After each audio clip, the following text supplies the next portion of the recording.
E aí, galerinha do nono ano, estão prontos aí para fazer a correção das atividades?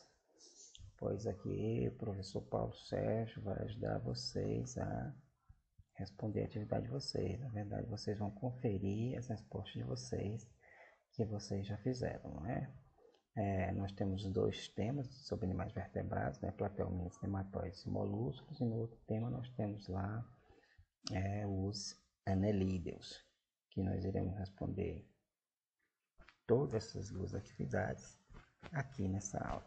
Então vamos lá. Primeira pergunta: quais as características dos platelmintos? Platelmintos, né, que está dito aí do filo Platelhelminths, são vermes de corpo achatado, né, e de pouca espessura. Nós estamos vendo aqui o exemplo da tênia sólida.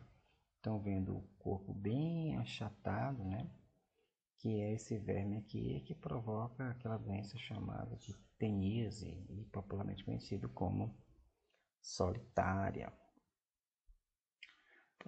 Cite exemplos de platelmintos. Aqui em cima nós já temos um, né, da questão 1, que é a tênia sólida.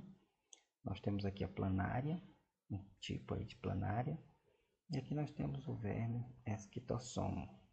São três exemplos aí de platelmintos.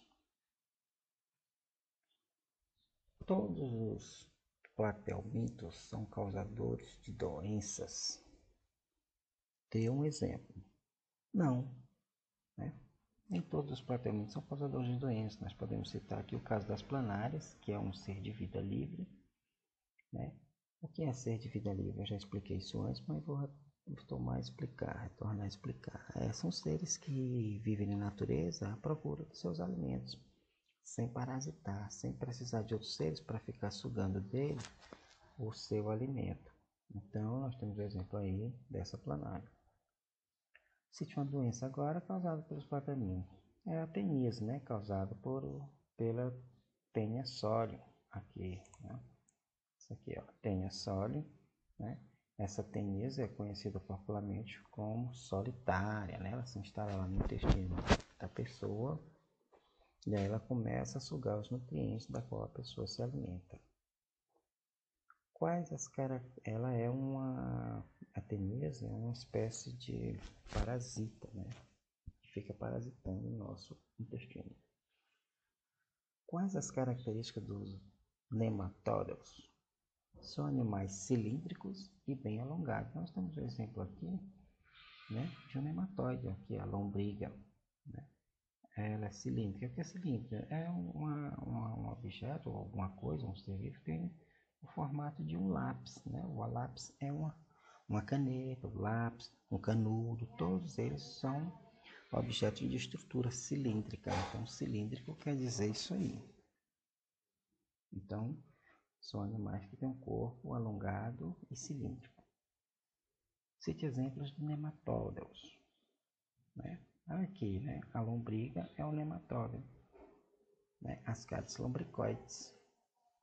Ela provoca aquela doença que a mãe dos meninos está cheia de lombriga, às vezes a barriga cresce do menino, né? Porque eles estão instalados também no intestino. O menino fica com enjoo, vômito, às vezes dá diarreia, então provoca lá uma desinstabilidade do nosso sistema digestório. Todos os nematóides são causadores de doença? Dê um exemplo. Não, nem todos os nematóides são causadores de doença, né? A maioria é de vida livre, que procura no meio ambiente uma forma de se alimentar.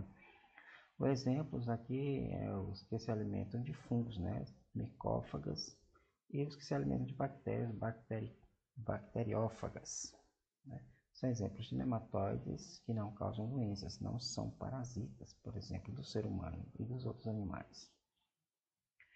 Cite uma doença causada pelos nematóides. Nós temos a ascaridíase, né? Que é causada aqui pela lombriga, como eu falei antes. A pessoa fica com a barriga às vezes meio inchada e com dores na barriga, né?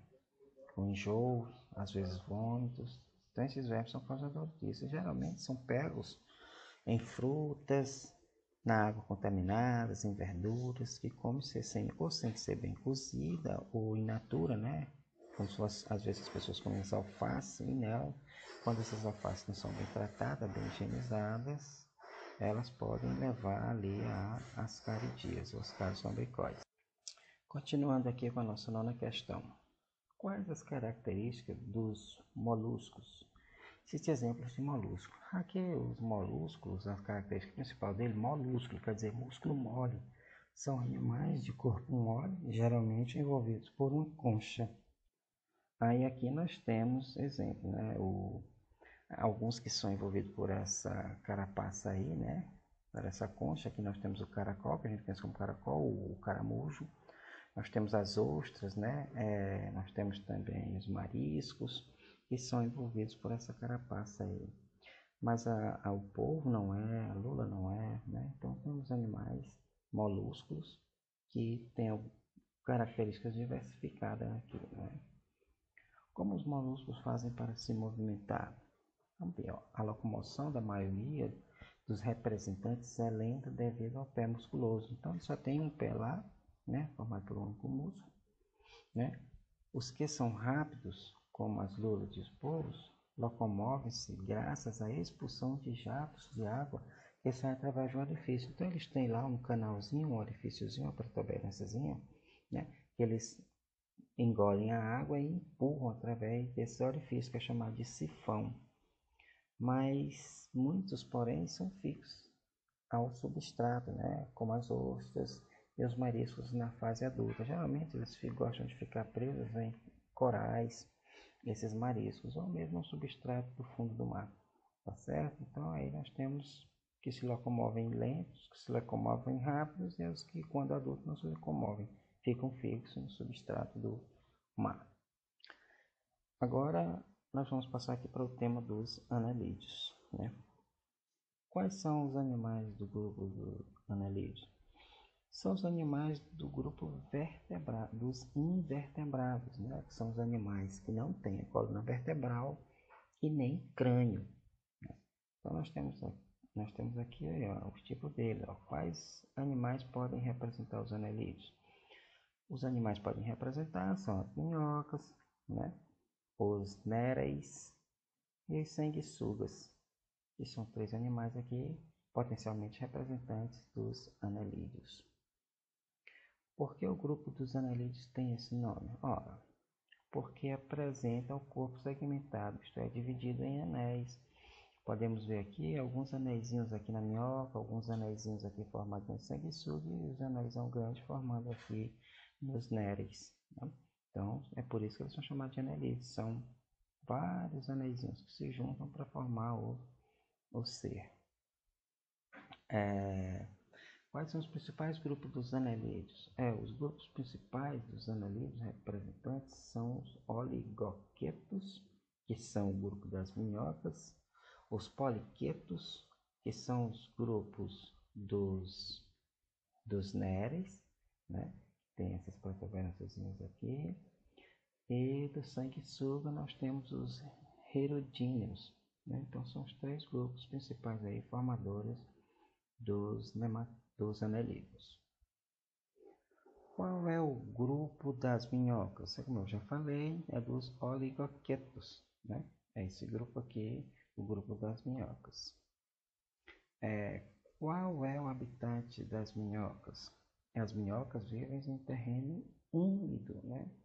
Elas vivem nesse terreno úmido, elas poderem escavar e tirar desse terreno algum material orgânico que está em decomposição para se alimentar. E no processo dessa alimentação, ela joga no solo o humus, né? Que faz com que esse solo fique bem fértil, além de deixar o solo bem alejado, né? É como eu vou falar aqui, ó, na próxima questão. Como as minhocas contribuem para a melhoria do solo? Então vamos lá, as minhocas são capazes de perfurar os solos mais duros, fazendo assim com que fiquem menos compactos, né? Compactado, o solo fique menos duro, e mais arejado. O ar entra com mais facilidade. A gente sabe que existem plantas que gostam, que suas raízes gostam de muito arejo, ou seja, de muito oxigênio. E quando se alimentam de restos de matéria orgânica no solo, eliminam o ambiente os restos parcialmente digeridos, né? Chamado de humus, né?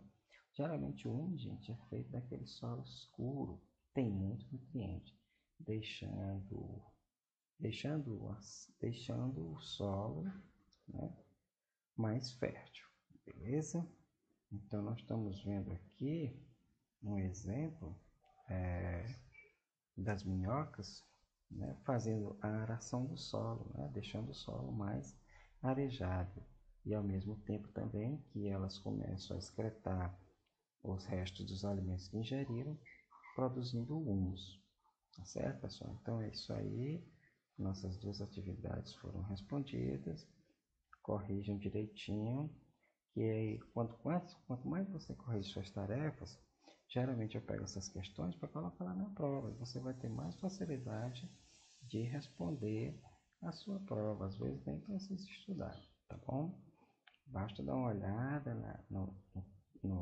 nas aulas, responder as atividades e aí você vai ganhando conhecimento. Esse conhecimento aí é que vai ser o futuro da sua vida escolar, tá bom?